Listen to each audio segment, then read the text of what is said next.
मुंबई गोवा महामार्गावर स्कॉर्पिओचा महाभीषण अपघात झालाय। महामार्गावर टोईंग व्हॅननं स्कॉर्पिओला जोरदार धडक दिली। हा अपघात इतका भीषण होता की यात चौघांचा मृत्यू झालाय, तर दोघे जण गंभीर जखमी झाले असल्याची माहिती समोर येते। जखमींना उपचारासाठी महाड येथील ग्रामीण रुग्णालयात दाखल करण्यात आलंय। मुंबई गोवा महामार्गावर वीर रेल्वे स्टेशन जवळ हा अपघात झालाय। स्कॉर्पिओ गाडीतील डिझेल संपलं होतं आणि त्यामुळे गाडी चालकानं रस्त्याच्या कडेला स्कॉर्पिओ उभी केली होती आणि सर्व प्रवासी गाडी जवळच उभे होते। याच वेळी चिपळूण येथून पनवेलच्या दिशेने येत असलेल्या टोईंग व्हॅननं स्कॉर्पिओला जोरदार धडक दिली।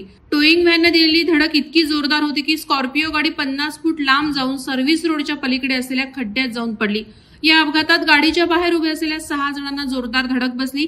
यापैकी चौघांचा मृत्यू झालाय, तर इतर जण जखमी झालेत। जखमींची प्रकृती गंभीर असल्याची अपघातात मृत्युमुखी पडलेले नागरिक महाडमधील निवासी असल्याचं वृत्त समोर येत आहे। अपघातात मृत्यू झालेल्यांमध्ये सूर्यकांत मोरे, साहिल प्रसाद नातेकर, समीर मुंडे यांचा समावेश आहे, तर सूरज नलावडे आणि शुभम माटर हे दोघं गंभीर जखमी झाल्याची माहिती मिळते। चौघा तरुणांच्या मृत्यूच्या वृत्तानं महाड परिसरात शोककळा पसरली असून मृतांच्या नातेवाईकांवर अक्षरशः दुःखाचा कोसळला आहे। वादळवारा लाईव्हसाठी रामदास चव्हाण, महाड।